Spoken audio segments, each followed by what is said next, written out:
Hello, আসসালামু আলাইকুম। Digital homemaker page থেকে আজকে রেসিপি নিয়ে আসলাম।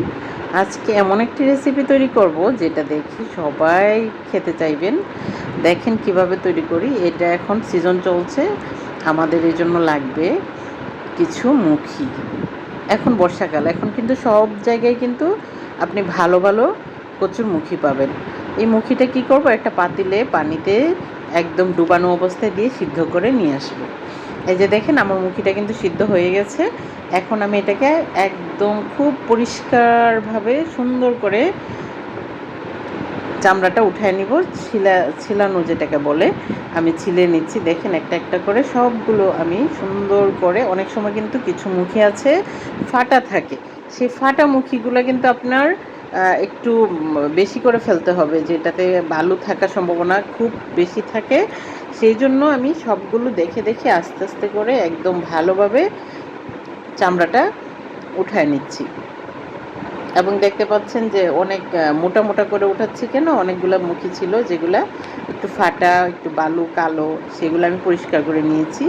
এখন আমি ভালো ভালো দেখে কিছু মুখি নিব যেগুলো ভর্তা করলে খুব টেস্ট হবে, হ্যাঁ, সফট এরকম দেখে। এরপর কি করলাম, এরপরে আমি কি করলাম, একটা কড়াই নিয়েছি। কড়াইয়ে একটু তেল গরম করে এখানে আমি 5-6টা শুকনা মরিচ, সুন্দর দেখে একদম লাল টকটকে মরিচ নিয়েছি।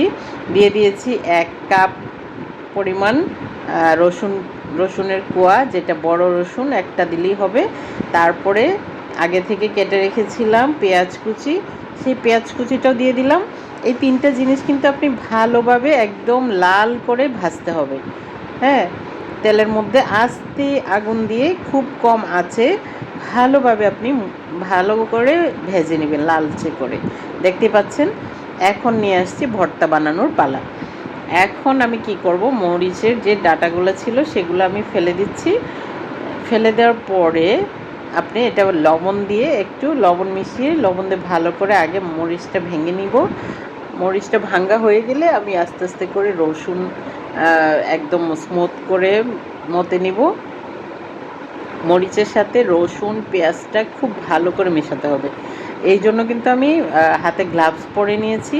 কারণ হচ্ছে গিয়ে জানেন তো, লাল টকটকে মরিচ হাতে খুব জ্বালাপোড়া হবে। সবাই চেষ্টা করবেন হাতে গ্লাভস ইউজ করার, হ্যাঁ।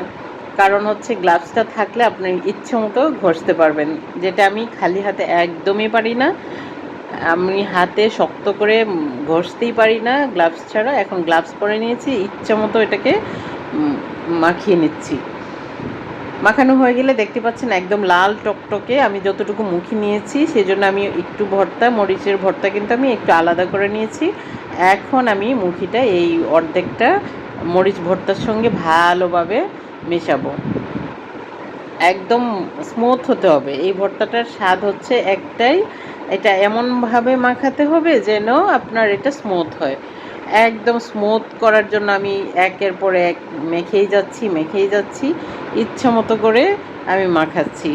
কারণ হাতে গ্লাভস আছে, বুঝতেই পারছেন। গ্লাভস থাকাতে কিন্তু আমি খুব শক্তভাবে ভালোভাবে করে এটা মিশাতে পারছি।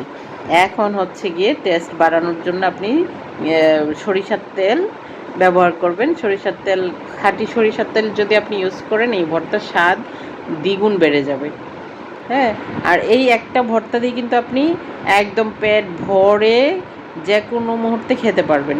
যাদের মুখে রুচি নাই, জ্বর, এখন তো জ্বরের সিজন চলতেছে, যাদের জ্বর চলছে, জ্বরের পরে এটা খাবেন, দেখবেন খুব ভালো লাগবে। তো আজকের রেসিপি এ পর্যন্তই। ধন্যবাদ সবাইকে।